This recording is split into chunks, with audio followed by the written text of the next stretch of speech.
The lunch rush the next day felt heavier than usual. I moved through the restaurant on autopilot, refilling drinks, smiling at regulars, trying to pretend my world hadn't shifted the day before. But every time I glanced toward the manager station, Derek was there, watching. My phone buzzed in my apron pocket during a brief lull. Another notification from the scheduling app. One more shift shortened. I didn't even need to open it to know what it said. The pattern was already clear. I kept working, but my mind was elsewhere. The knot in my stomach tightened every time I heard his voice giving orders to someone else. He sounded perfectly normal, friendly even, like he hadn't tried to slowly starve me out of a job. A customer, an older woman at table 12, looked up at me with kind eyes. "Sweetheart, are you okay? You seem a little distracted today." I forced the brightest smile I could manage. "I'm fine, thank you. Just a long week. Can I get you anything else?" She nodded, but I could tell she didn't quite believe me. Neither did I. Derek slid up beside me at the drink station a few minutes later. Too close. The way managers do when they want to remind you who's in charge. His voice was low, calm, almost conversational. "You seem distracted, Dereka. Customers are noticing." I kept my hands busy pouring iced tea, knuckles whitening around the pitcher. "I'm just trying to keep up with the tables." He leaned in a little closer. "Team players don't hunt for problems where there aren't any. If the hours don't work for you, maybe this isn't the right fit." The words landed like a slap. Not loud, not dramatic, just precise. A quiet suggestion that I was the problem, that my sensitivity, my need to pay bills, my refusal to quietly accept less, that was what needed fixing. I turned to face him, keeping my voice even. Why did my hours change right after I asked about my pay? His expression didn't change, but something flickered behind his eyes. Smug, controlled. Scheduling is management discretion. If you're going to make every adjustment into a conspiracy, maybe you should find somewhere that suits your sensitivity better. Sensitivity. The word tasted like poison. I felt the heat rise in my chest, the old urge to apologize, to smooth things over, to make myself smaller so the conflict would disappear. But I didn't. I just looked at him and nodded once. Understood. He walked away satisfied, like he'd won another round. I stood there at the stainless steel counter, fingers gripping the edge until my knuckles hurt. The drink station felt too bright, too loud. My mind raced through every interaction we'd had in the last 2 weeks. The small comments, the way he'd started pairing me with the weakest stations, the sudden, mandatory meetings that ate into my shift. It wasn't random. It was calculated. He was building a case, painting me as difficult, unreliable, overly sensitive, so that when he finally pushed me out, no one would question it. I took a slow, deliberate breath, the kind that pushes fear down and pulls clarity up. This wasn't just about hours anymore. It was about control, and I was done giving it to him for free. Talia found me later in the quiet side station during the post-rush lull. She looked tired but determined, curly hair slipping out of its tie. She glanced around to make sure we were alone. "He's doing it again," she said quietly. "I heard him talking to the new hires, telling them to watch how you handle stress, like you're the example of what not to be." My stomach dropped, but I kept my face neutral. "He told me I should find a job that suits my sensitivity." Talia's eyes flashed with anger. She quickly swallowed. "That's how he starts. He did the same thing to Marcus last year, cut his hours, made him look unreliable, then wrote him up for attitude. Marcus quit before it got worse." I nodded slowly, the pieces clicking together. "So I'm not imagining it." "No," she said, voice low. "You're not. But you have to be careful, Maya. He watches the cameras. He asks people what you're saying. If you push back too loud, he'll have documentation ready before you even know what hit you." I felt the weight of her warnings settle in my chest. Not panic this time, just cold understanding. "I'm not pushing back out loud," I told her. "Not yet." Talia studied my face for a long moment. Something in my eyes must have shifted because she gave a small, reluctant nod. "Good. Document everything. Dates, times, exact words. Save it somewhere he can't touch. And if you need someone to confirm what you saw, I'll try, but I have kids. I can't lose this job." "I know," I said softly. "Thank you for telling me." She squeezed my hand once under the counter and slipped back onto the floor. I stayed there a moment longer, letting the noise of the restaurant wash over me. For the first time since the cut, the fear felt manageable. It was still there, sharp and real, but it had a shape now. I could see the game Derek was playing, and I was starting to learn the rules. I pulled out my phone in the restroom a few minutes later, opened the Notes app, and typed his exact words. "Team players do not hunt for problems. Maybe this isn't the right fit. Your sensitivity." Each line felt heavier on the screen than it had in the moment. I saved the note, added it to the growing folder. When I stepped back onto the floor, I wasn't just working anymore. I was watching, observing how he moved, who he favored, how he framed every interaction. My shoulders were still tense, but my mind felt clearer, sharper. Derek thought he was pushing me toward the exit. Instead, he was teaching me exactly how to build the case that would push him out. The rest of the shift passed with a strange new rhythm. I did my job well.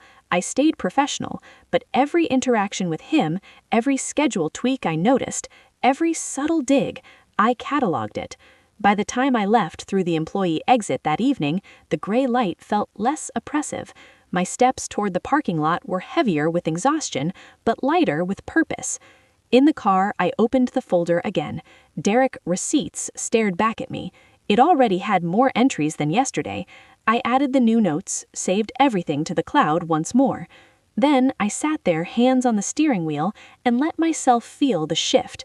The wounded part of me, the one that had stood frozen by the fridge yesterday, was still there, but she was no longer alone. A calmer, more strategic version was stepping forward, and she was taking notes. The afternoon dragged on with that strange new clarity. I moved through my tables on muscle memory, but my mind was cataloging everything. The way Derek laughed easily with the newer servers who never asked questions. The way his tone sharpened when he spoke to anyone who had been here longer than a year. The small power plays that looked like normal management until you started paying attention. During the next lull, I slipped into the employee restroom again, locked a door, and pulled out my phone. My fingers moved quickly now. I typed the conversation at the drink station word for word while it was still fresh. Team players do not hunt for problems. If you're going to make every adjustment into a conspiracy, maybe you should find somewhere that suits your sensitivity better. Sensitivity. The word tasted like poison. I stared at my reflection in the mirror for a second longer. My eyes looked tired, but they weren't panicked anymore. They were calculating. The scared version of me, who had stood frozen by the fridge yesterday, was still inside, but she was no longer driving. Something steadier was taking the wheel. I whispered to myself, voice barely above a breath, "You're building the record. Stay calm, stay smart." When I stepped back out onto the floor, Derek was watching from across the floor. He smiled at a customer, but his eyes flicked to me for just a moment too long. I met his gaze evenly, then turned back to my section like nothing had happened.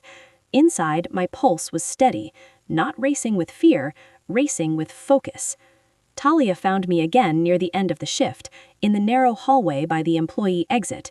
She looked over her shoulder before speaking. "He asked me today if you've been complaining about your schedule," she said quietly. "Told me to let him know if you're stirring things up." I felt a fresh wave of anger, but I kept my voice low and even. "What did he say?" "He told me I've been professional, that I'm just trying to make my bills." She sighed. "But Maya, he's building a file on you," she said.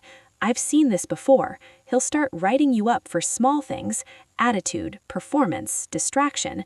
Then when he cuts you down to almost nothing, he'll say it's because you're not a team player." The hallway felt smaller, the fluorescent lights buzzed louder, but instead of shrinking, I felt myself straightening up. "So I document faster than he can write me up," I said. It wasn't a question, it was a decision. Talia searched my face. "Just be careful," she said. "He watches the cameras. He asks people when they clock out. If he thinks you're gathering anything, he'll accelerate." "I know," I replied softly. "That's why I'm not gathering loudly." She gave me a small, worried smile and squeezed my arm again. "You're stronger than he thinks. Just don't let him see it too soon." I nodded and watched her walk back to the floor. Her warning settled in my chest like a stone, heavy but useful. It told me the timeline, it told me the tactics, and most importantly, it told me I wasn't alone in seeing the pattern. The rest of the shift passed in quiet observation. I did my job perfectly, no mistakes, no complaints, but every time Derek passed me, I noted the time, the interaction, the tone. I saved mental screenshots I would turn into real ones later. When I finally clocked out, the early evening light outside felt different, less oppressive. I walked to my car with measured steps, shoulders back, even though exhaustion pulled at every muscle. Inside the car, I didn't cry. I didn't scream. I opened the folder and added the new notes from Talia's warning. Derek asking coworkers about my complaints. Building a file. Cameras being monitored. The folder was growing. Not dramatically, but steadily, like compounding interest on the truth. I sat there for a long moment, hands resting on the steering wheel, and let myself feel the shift again. The wounded urgency from yesterday had quieted. In its place was something colder and clearer, strategy. Derek thought he was isolating me, making me doubt myself, making everyone else see me as the problem. Instead, he was giving me the blueprint. I opened the Notes app one more time and typed a single line at the top of a new entry. Rule number 1, never react in the moment. Document, then act. It felt like the first real rule of a game I was learning to play better than him. As I drove home, the city lights beginning to flicker on, I replayed the day in my mind. The customer who noticed I was distracted, Derek's calm cruelty at the drink station, Talia's quiet warning in the hallway. Each moment hurt, but the hurt was no longer paralyzing. It was fuel. I thought about the scared version of me, the one who had stood frozen by the fridge, apologizing with her body language for simply needing fair pay. She was still there, tucked behind my ribs, but she had company now, a version of me that was learning how to watch, how to record, how to wait for the right moment. When I got home, I didn't collapse. I sat at the kitchen table again, opened the laptop, and added the day's entries to the spreadsheet. Hours cut, words spoken, warnings received. The numbers and notes were starting to form a picture that no one could dismiss as paranoia. I saved everything twice, local and cloud. Then I leaned back and breathed deeply, the kind of breath that carries exhaustion and resolve in equal measure. Derek wanted me gone, but I was no longer just trying to survive his cuts. I was preparing to outlast them, and maybe, just maybe, to make sure he never did this to anyone else again. The drive home that evening felt longer than usual. Streetlights flickered past as I replayed every moment in my head. Derek's calm suggestion that I find a job that suited my sensitivity. Talia's worried eyes in the hallway, the way he had asked her if I was complaining. Each piece fit into a pattern that was becoming impossible to ignore. When I finally stepped into my apartment, the quiet wrapped around me like a blanket. I dropped my bag by the door, kicked off my shoes, and stood for a moment in the dim light. The stack of bills on the counter seemed less overwhelming tonight, not because the problem had shrunk, but because I had started to grow something stronger beside it. I sat down at the kitchen table again and opened the laptop. The folder waited for me. Derek Recedes. I added the new notes from the day, the drink station conversation, Talia's warning, the question he had asked her about me. I typed carefully, factually, without emotional language, just the truth, time-stamped and saved. As I worked, the fear from yesterday continued to recede. It didn't disappear, It was still there, a low hum in my chest, but it no longer controlled the room.